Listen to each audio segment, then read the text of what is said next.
முத்து காலை முதலே அண்ணாமலையை தேடி அலைந்து முழுவதும் உடைந்து போயிருந்தான். சூரியன் தலைக்கு மேலே வந்திருந்தாலும் அவனுக்கு பசியும் இல்லை, தாகமும் இல்லை. அவன் மனதுக்குள் ஒரே கேள்விதான் சுழன்று கொண்டிருந்தது. அண்ணாமலை இறுதியில் எங்கே போனார்? தினமும் நேரத்துக்கு வெளியே போய் நேரத்துக்கு வீட்டுக்கு திரும்பி யாரிடமும் அதிகமாக பேசாத அந்த மனிதன் இப்படி எப்படி திடீரென மறைந்து போக முடியும்? சிறிதளவு நம்பிக்கை இருந்த இடமெல்லாம் முத்து சென்றான். கோவிலுக்குச் சென்று பூசாரியிடம் கேட்டான். பஸ் நிலையத்தில் ஒவ்வொரு டிரைவரிடமும் பேசினான். பழைய சந்தையில் கடைக்காரர்களிடம் விசாரித்தான். போலீஸ் நிலையம் வெளியிலும் நீண்ட நேரம் நின்றான்.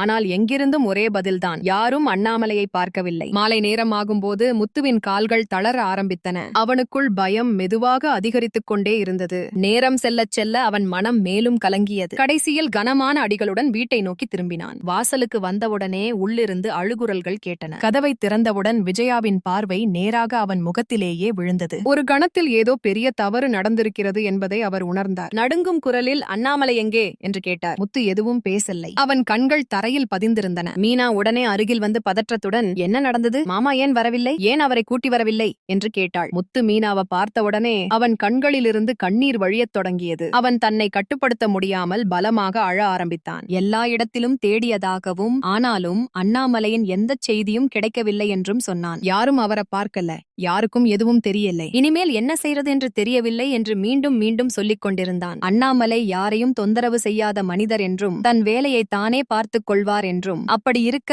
அவர் சொல்லாமல் எங்கே போயிருப்பார் என்றும் முத்து மீண்டும் மீண்டும் சொல்லிக் கொண்டே இருந்தான். யாராவது அவரை கட்டாயமாக கொண்டு போயிருப்பார்களா? யாராவது அவருக்கு ஏதாவது தீங்கு செய்திருப்பார்களா என்ற எண்ணங்கள் அவனை வாட்டின. தலையை பிடித்துக் கொண்டு உட்கார்ந்தான். இதையெல்லாம் கேட்டவுடனே விஜயா உடைஞ்சு போய் கதறி அழ ஆரம்பித்தார். வீட்டின் சூழ்நிலை முழுவதும் கனத்ததாக மாறியது. ரவி மற்றும் ஸ்ருதி இருவரும் அருகில் வந்து அம்மாவை சமாதானப்படுத்த முயன்றனர். அண்ணாமலை சற்று நேரத்தில் வந்து விடுவார் என்று சொல்லிக் கொண்டிருந்தாலும் அவர்களுடைய மனத்திலும் பயம் குடியேறியிருந்தது. மனோஜ் கூட அங்கே நின்று கொண்டிருந்தான். அவனும் வெளிப்படையாக எல்லாம் சரியாகிவிடும் என்று சொல்லிக் கொண்டிருந்தான். ஆனால் அவன் கண்களில் ஒரு விசித்திரமான பதற்றம் இருந்தது. இத்தனை பேருக்குள் ஒரே ஒருவர் மட்டும் அமைதியாக இருந்தாள், ரோஹிணி. அவள் அழவும் இல்லை, அதிகம் பேசவும் இல்லை, அமைதியாக எல்லாவற்றையும் கவனித்துக் கொண்டிருந்தாள். மீனாவின் பார்வை மீண்டும் மீண்டும் அவள் மீது சென்றது. ஏதோ சரியில்லை என்று அவளுக்கு தோன்றியது. ஆனால் அந்த நேரத்தில் புரிந்து கொள்ள முடியவில்லை. அப்போது ரோஹிணியின் கைபேசி ஒலித்தது. யாரிடமும் சொல்லாமல் அவள் அழைப்பை எடுத்துக்கொண்டு மெதுவாக மாடிக்கு சென்றாள். கீழே யாரிடமும் எதுவும் பேசவில்லை. சிறிது நேரம் கழித்து அவள் கைபேசியை வைத்துவிட்டு கீழே வரும்போது முத்து அவளை பார்த்து விட்டான். அவனுக்குள் அடங்கியிருந்த சந்தேகமும் கோபமும் ஒரே நேரத்தில் வெளிவந்தது. ரோஹிணியின் கையை பிடித்து பலமாக தன் பக்கம் இழுத்து,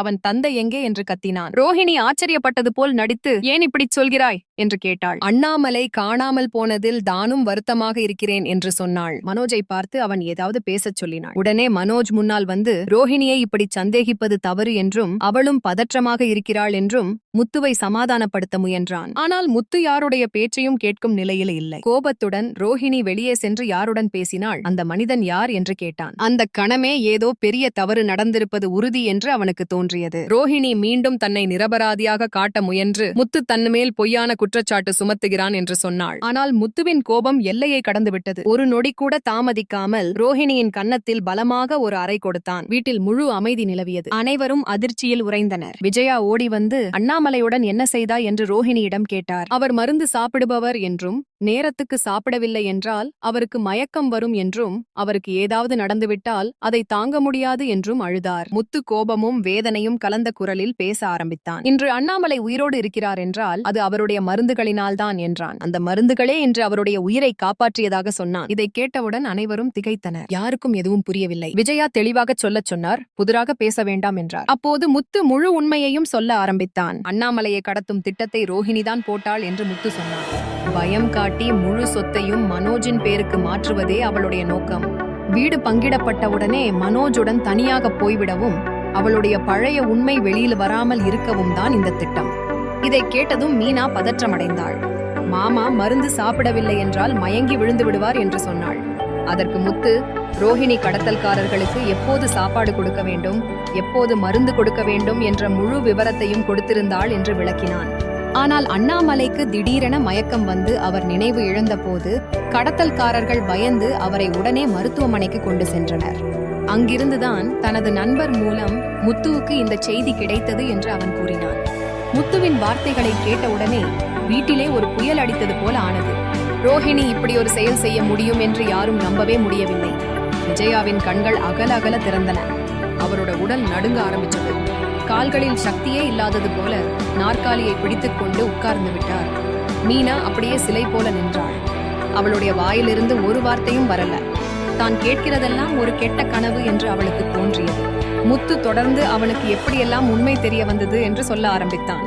அவன் நண்பரிடமிருந்து ஒரு போன் வந்து அண்ணாமலை ஒரு மருத்துவமனையில் அனுமதிக்கப்பட்டிருக்கிறார் என்று சொன்ன தருணத்தில் அவனுக்கு காலடியில் இருந்து நிலம் சரிந்தது போல உணர்ந்தான். எதையும் யோசிக்காமல் ஓடிப்போனான். மருத்துவமனைக்கு சென்றதும் அண்ணாமலையை பார்த்தான். படுக்கையில் படுத்திருந்தார். முகம் சோர்வா இருந்தாலும் உயிருடன் இருந்தார். அவர் கண்களை திறந்த போது முதலில் பார்த்தது முத்துவைதான். அந்த நிமிஷத்தில் முத்து தன்னை கட்டுப்படுத்த முடியாமல் சத்தமாக அழ ஆரம்பித்தான். அண்ணாமலை மிகவும் சிரமப்பட்டு பேச ஆரம்பித்தார். அவளை வீட்டை விட்டு வெளியேறும்போது சில பேர் அவரை நிறுத்தினாங்கள் என்று சொன்னார். முதலில் மிகவும் மரியாதையாக பேசினார்கள். பின்னர் திடீரென்று சூழ்நிலை மாறியது. மிரட்டல், பயமுறுத்தல் எல்லாம் தொடங்கியது. வலுக்கட்டாயமாக அவரை ஒரு காரில் ஏற்றினார்கள். இது சாதாரண விஷயம் இல்ல என்று அண்ணாமலை உடனே புரிந்து கொண்டார். அவருடைய மனதில் உடனே ரோஹிணியின் முகம் தோன்றியது. இது யாருடைய உத்தரவின்படி நடக்கிறது என்று அவர் கேட்ட போதும் தெளிவான பதில் கிடைக்கவில்லை. ஆனால் சைகைகள் எல்லாம் நிறைய சொல்லிவிட்டன. அண்ணாமலை சொன்னார், அந்த மனிதர்களுக்கு அவருடைய உடல்நிலை பற்றி எல்லாமே தெரிந்திருந்தது. எப்போது மருந்து சாப்பிட வேண்டும், எப்போது சாப்பாடு தேவை, எவ்வளவு ஓய்வு வேண்டும், எல்லாம் தெரிந்திருந்தது. இதை கேட்டதும் முத்துவுக்கு முழுமையான நம்பிக்கை வந்தது. இந்த தகவல் வீட்டுக்குள்ளிருந்தே வெளியே போயிருக்க வேண்டும். வெளியில் உள்ள ஒருவர் இவ்வளவு துல்லியமாக அறிந்திருக்க முடியாது. அண்ணாமலைக்கு தலை சுற்றி அவர் மயங்கி விழுந்த போது அந்த மனிதர்கள் பயந்து போனார்கள். ஏதாவது ஆகிவிட்டால் தாங்கள் சிக்கிக் கொள்வோம் என்று நினைத்து அவரை மருத்துவமனைக்கு கொண்டு வந்து அங்கேயே விட்டுவிட்டு ஓடிவிட்டார்கள்.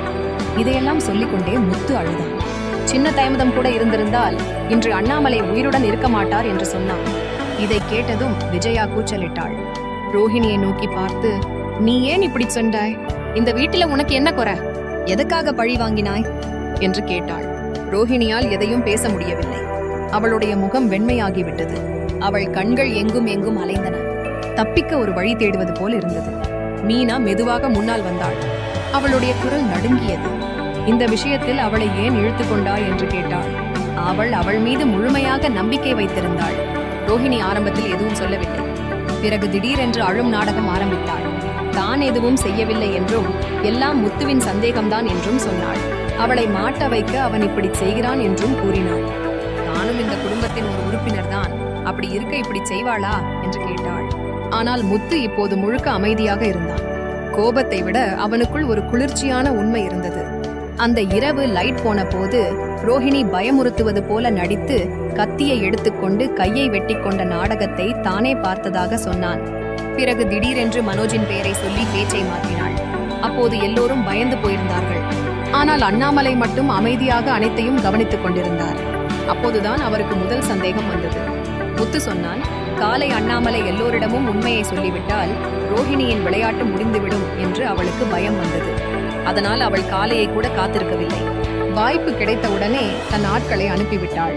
இதை கேட்டதும் மனோஜ் கோபத்தில் கத்தினான். இது எல்லாம் பொய் என்று சொன்னான்.